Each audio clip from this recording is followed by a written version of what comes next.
Hi, welcome to a roundup of next week's soap stunners. Being new to the square, Yusuf has a lot to learn about the various personalities, especially those who are a spanner short of a toolkit.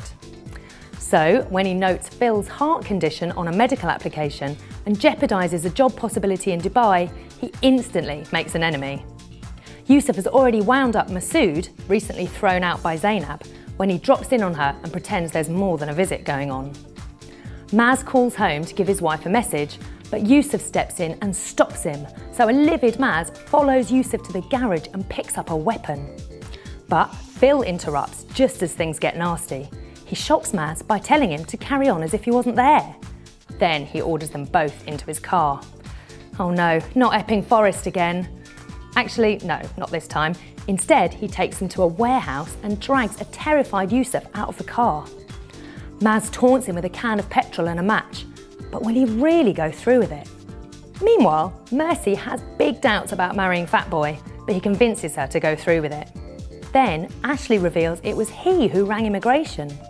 Meanwhile, in a coffee shop miles away, a man is absorbed in an article about the baby swap. Meet Michael's dad, Eddie. Next, it's a huge week for Corrie. There are 6 episodes stripped from Sunday to Friday, with the dramatic denouement of the John Stape storyline.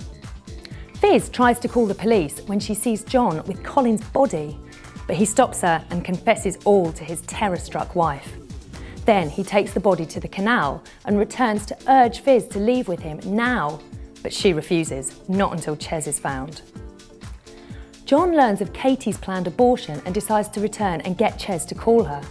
Trouble is, Fiz follows him and discovers the hostages.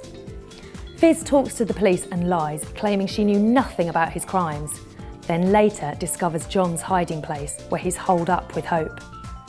Again, he begs her to take off with him, but in the drama, Owen knocks Fiz down and she's left unconscious.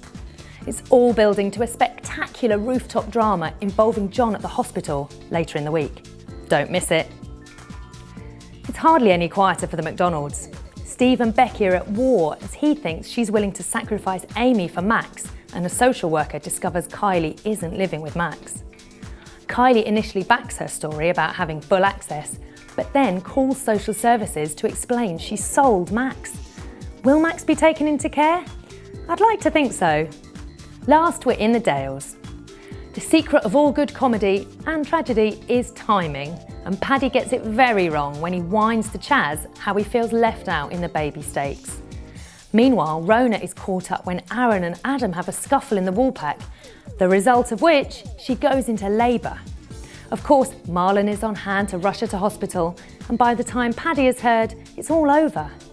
Worse, a nurse tells him only the father can see her. When he finally gets to visit, he learns they've already named the boy Leo. That won't stop him feeling like a gooseberry. As for Aaron, he loses his rag when a drunk Adam suggests he's got another guy. When things calm down, he struggles not to confide in Adam about Jackson's death wish. And Adam has a confession of his own. He's sleeping with Ella, a situation that gets him in hot water with his mum, who spots them horizontal in a lay-by.